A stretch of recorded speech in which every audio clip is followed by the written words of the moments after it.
I've tried like 400 times. I have no idea how to start this video, so I'm gonna just start. So today is September 21st, which is the best day of the freaking year. Why? Because it's my freaking birthday, baby. Oh, you forgot?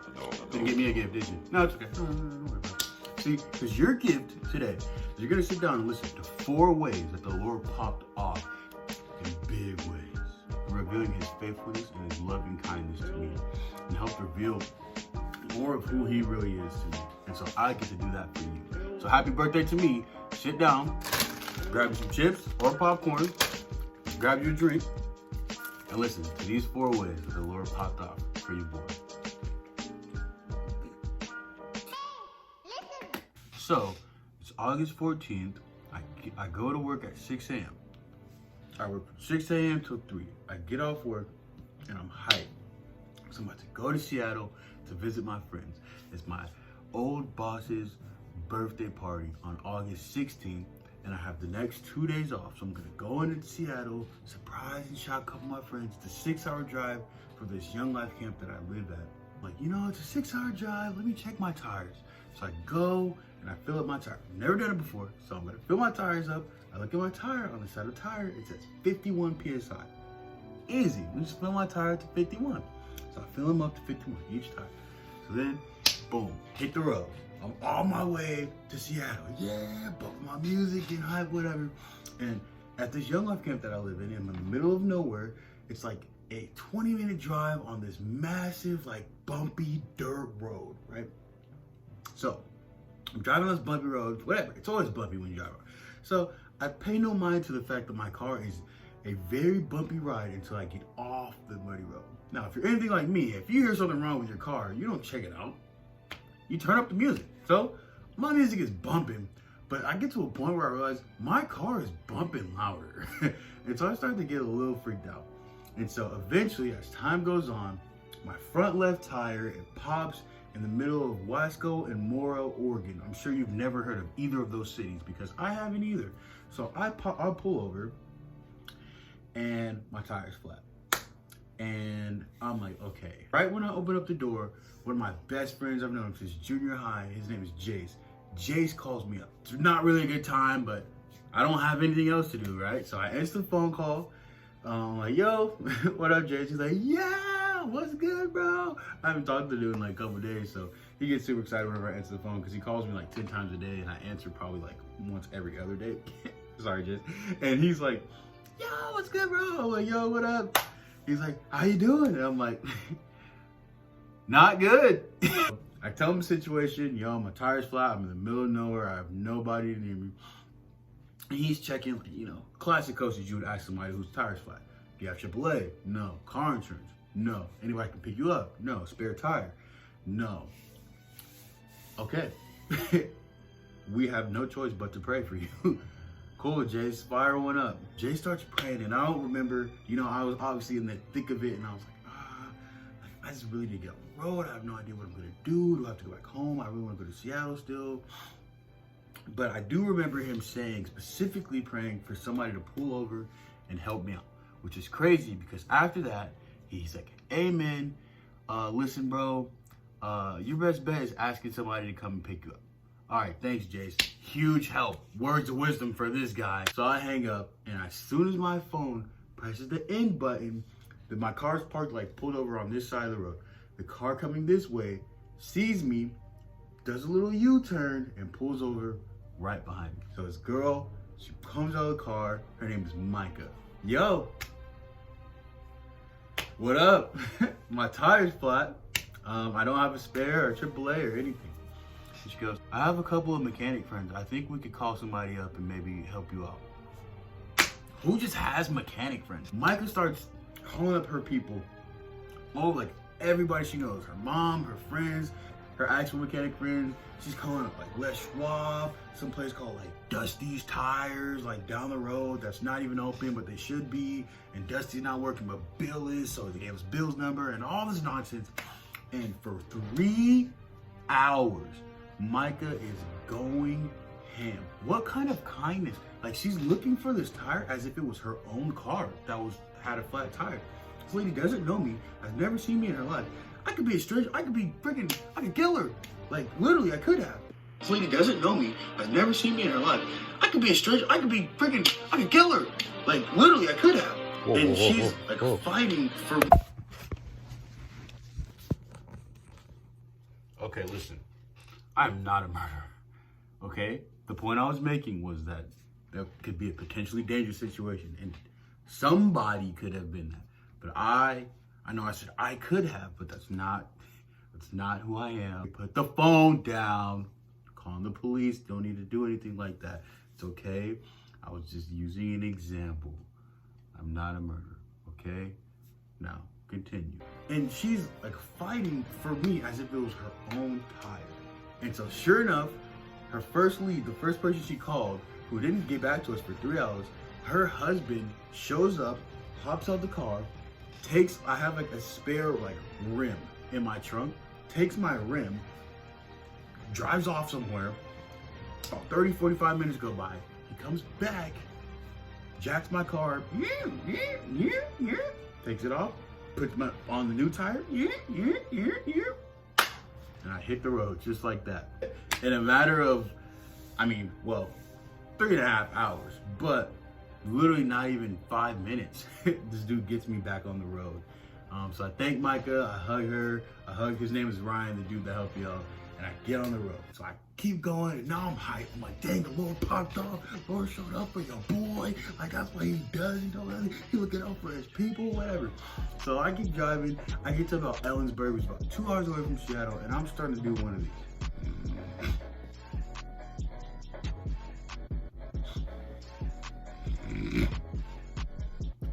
So I pull over, like there's no way after this miracle that the Lord is about to call me home tonight. So I pull over, I head to Ellensburg, I go to Circle K, and I'm looking around, and I see a freaking Bang Energy, and I'm like, oh, say less. I instantly flash back to my friend Johnny and Dylan, and they're like, dude, don't drink Bang. It's a freaking jet fuel. Dude, it'll keep you up all night till like 5 a.m. They tried it one night and they slept like 7 a.m. and it was the worst experience in their lives. That's exactly what I need right now. So I take this thing, I get on FaceTime with my friend Haley. I'm like, yo, Haley, the Lord is popping off in my life. Let me tell you about what he did. And so I tell her everything, and I tell her I'm about to fall asleep, but I need you to stay up. You stay up and hit up my friend Myra and just like hang out with her when I get there, and then I'm gonna surprise her or whatever. Boom, I shotgun the Bang on FaceTime with her, and I'm flying down the road. I'm bumping Migos and Playboi Carti and all that. I'm just going ham, and I'm like, wow! I'm gonna go in and eat.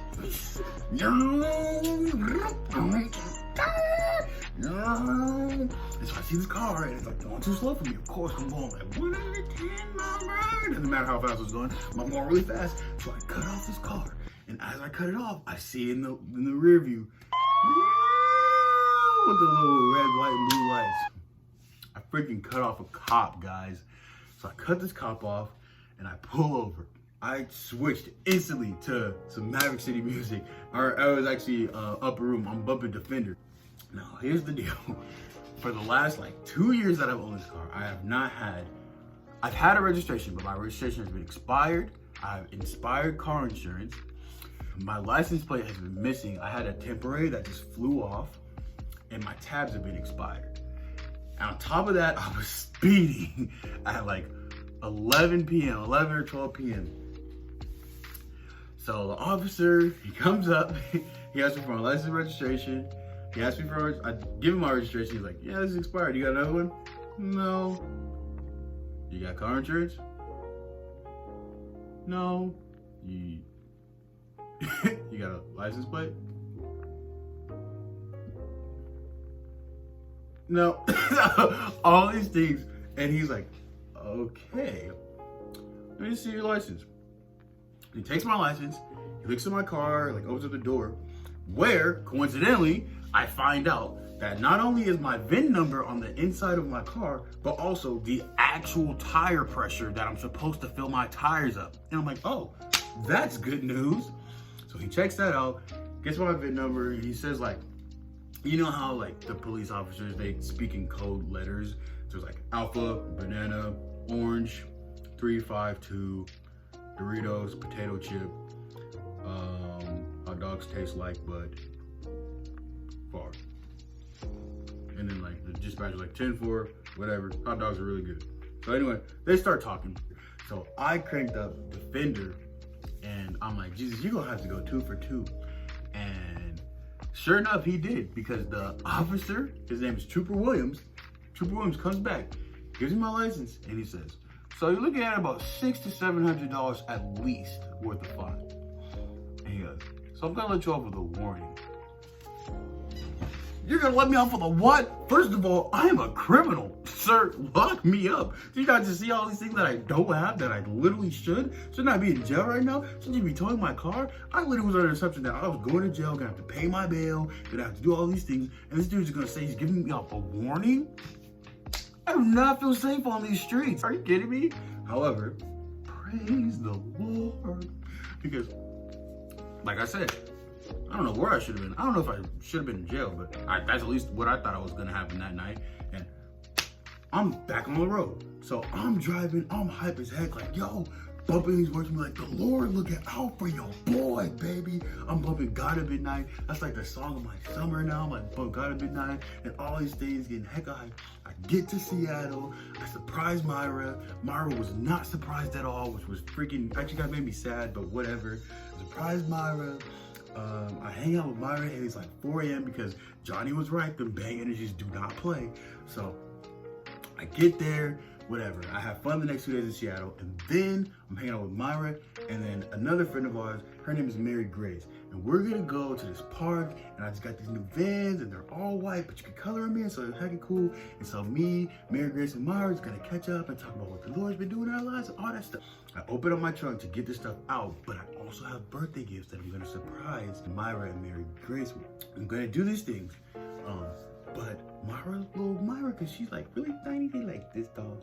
So she's like, but to sneak up, trying to look at the gifts. So I slammed the trunk shut. I didn't realize that my keys were still in my trunk. So then I'm like, bro, I can't catch a break. So now we're like trying to like break into my car.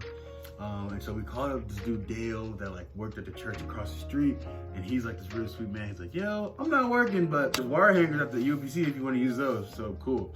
We snag a wire hanger. We're trying to break in. Mary Grace has apparently locked her keys in like numerous cars because she's like a freaking wizard with this wire. But even she can't like unlock my car because, you know, it's thief proof, baby. It's car thief proof. While we're like trying to break into my car, Myra's sitting there fighting for me. So she's praying, and she's like, Lord, just send somebody who knows how to do this. She's praying. We're there again for like 3 hours. Myra and Mary Grace, they like, oh, we don't want to miss Mike's birthday. So they leave. So I'm there, and me and this dude Matthew are like trying to break in. And this guy, his name is Danny, he's like, hey, yo, you need help? I used to break into cars. I'm an ex-convict. I used to steal cars for a living. So he is like trying to break in, and even then, he's like having a hard time trying to break in, which again, thief proof, baby, you already know. So anyway, so he's trying to break in, and then he sees on the other side, he's like, yo, if I pulled that like trunk lever up, would it pop open? And I'm like, oh yeah, of course. So then he sneaks over to the other side, does it again. If Mary Grace is a wizard with these freaking wire hangers, this dude is like Albus Dumbledore with this thing. And he like gets it in, doesn't take him like 10 seconds to just pop the trunk open, my keys are out. And I drive to freaking Green Lake and play volleyball, and I party, and I tell everybody all 3 of these stories that I just told you. And then I drive home and I actually get pulled over again and let off because I didn't learn my lesson the first time about speeding. I eventually make it home, and not only do I make it home, but I made it home with so much more faith and trust in God's provision and in God's willingness to get me to the place I need to be. Just the fact that he is my defender. I thought it was like poetic that the song that was playing was Defender by Upper Room. And I feel like the Lord has been defending me and protecting me in situations like that. And I share those stories with you because they reminded me, specifically the stories about Micah and Danny. They reminded me of a little bit of a tangent that Jesus goes on to his disciples on the day of his death. It's in Matthew chapter 25, verses 31 through 40. And Jesus is going in and he says, when the Son of Man comes in his glory and all the angels with him, he'll sit on this throne in heavenly glory. All the nations will be gathered before him, and he will separate the people one from another, as a shepherd separates the sheep from the goats. He'll put the sheep on his right and the goats to his left. Then the king will say to those on his right, come, you who are blessed by my Father, take your inheritance, the kingdom prepared for you since the creation of the world. For when I was hungry, you gave me something to eat. When I was thirsty, you gave me something to drink. When I was a stranger, you took me in. And when I needed clothes, you clothed me. When I was sick, you looked after me. I was in prison, and you came to visit me. And then the righteous will answer him, Lord, when did we see you hungry and feed you, or thirsty and give you something to drink? When did we see you as a stranger and invite you in, or needing clothes and clothe you? When did we see you sick or in prison and go to visit you? And this verse right here, this is the one that I want you to focus on. The king will reply, I tell you the truth. Whatever you did for one of the least of these brothers of mine, you did for me. What Danny and Micah did for me, they did for Jesus. This story is a testimony, and I want a big focus of this to be like, the Lord showed up, like the Lord was looking out for me. The Lord showed up in big ways to provide for me, to protect me, and all that. And all that is true and great. And it's the huge Christian cliche that we love to talk about. Just have faith and the Lord will show up. And sure, that would be a story that could be a modern day Bible story, right? As he in faith just believed and these people showed up. What I want to focus on is the fact that Micah and Danny, they were like the sheep that were separated to the Lord's right, and Jesus said, when my tire popped and I was stranded on the road, you pulled over and looked for somebody to help me out. When I locked my keys in my trunk, you helped me out. You helped me unlock my trunk. And then Micah and Danny would say something like, when did we do that for you, Jesus? And so we did that for us. And so my encouragement to you isn't to be me, because the truth is, it was my foolishness, my lack of wisdom that led me into all these decisions, all these scenarios, right? Me speeding, me filling my tires up to 51 PSI, me just trying to shut my trunk without thinking about where my keys are at, right? I'm not telling you to be me just so that you could have these cool, crazy miracles. I'm telling you to be Micah, to be Trooper Williams, to be Danny, to be the people that when someone else is in need, when someone else makes a mistake, that you show up as the Lord's servant to reveal to them his goodness and his kindness. Because all Micah, Danny, and Trooper Williams did is reveal to me more of how good and faithful the Lord is. And we get opportunities to be those people. We get opportunities to be the Good Samaritan. Because I was beat up and sick and hurt on the road, and Micah saw me and pulled over and helped me out when she didn't have to. That is my encouragement to you. Thanks so much for listening. Happy birthday to me. I appreciate you watching. If you enjoyed the video, leave a like. If you have any comments or praise or encouragements, go on and leave a comment. Or if you just want to say happy birthday, thank you so much. I'm 24 years old, so pretty big day. If you want to see more of this, I plan on sending out a lot more content pretty soon. So go ahead and subscribe. If you know anybody who might benefit from hearing something like this, go ahead and share. So thanks so much. My name is Azzy, and that is solely for the glory. Peace.